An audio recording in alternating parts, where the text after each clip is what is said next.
আসসালামু আলাইকুম। আমার নাম নুসেবা। আমি ডেল্টিয়ান স্কুলে প্রথম শ্রেণীতে পড়ি। আমি একটি গান গাইব।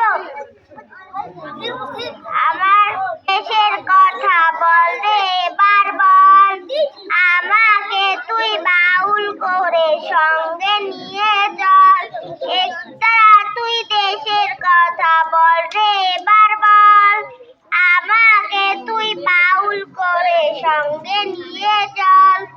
জীবন মরণ মাঝে মোর সুর যেন বাজে, জীবন মরণ মাঝে তোর সুর যেন বাজে। একটি গানে আমি শুধু গেয়ে যেতে চাই, বাংলায় আমার আমি যে তার, আর তো চাওয়া নাই রে।